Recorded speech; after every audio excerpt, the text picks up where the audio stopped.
Yeah, when I was at university, I didn't think about the big questions of God or the reason we're here at all, really.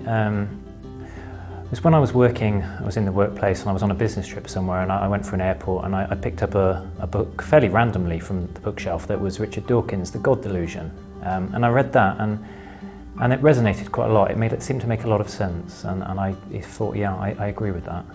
I met a Christian at a house party fairly randomly. I'd just moved house, got into a conversation about what I thought. I was asked what I thought about Jesus, and I was desperately trying to recall some Dawkins quotes. And I think I just went home that evening with a slight sort of just a doubt that I didn't answer those questions as well as I could. Maybe I should reread Dawkins. That's what I went away thinking from that night.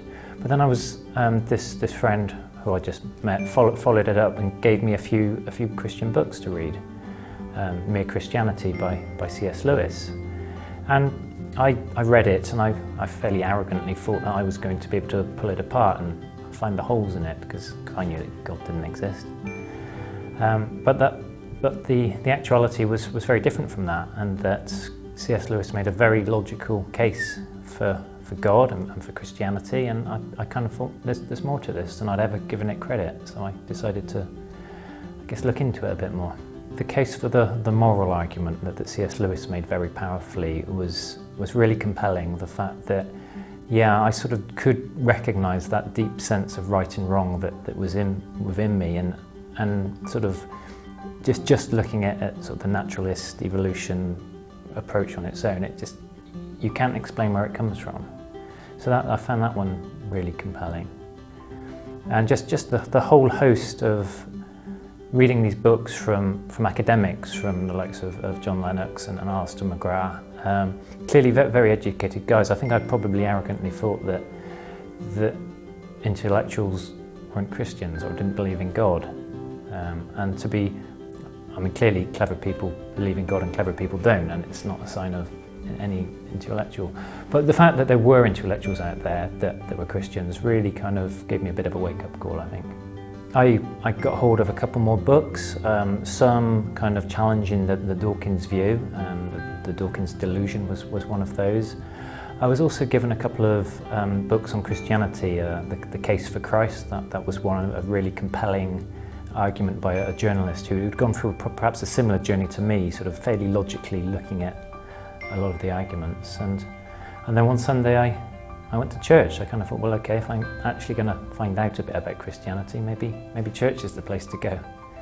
I actually went to Google and Googled churches in Southampton and didn't know where to go.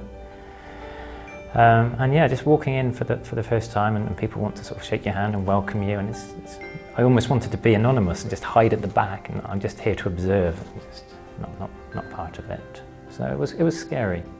Coming to faith and now believing in Jesus, it's made so much difference to my life. Just in all areas, really, in the way I am at work, in the way I am with my family and friends. I think quite a lot of my friends have noticed a difference. Sometimes they don't know quite what to attribute it to. I met up for lunch with a friend about a month ago, who I hadn't actually seen for about the last year. And over lunch she just said to me, she said, "You've changed." And said, "Changed for the better," which was to make me smile a little bit. She said, "There's a sense of peace about you." And I could recognise that. I think, yeah, I am a lot more at peace generally.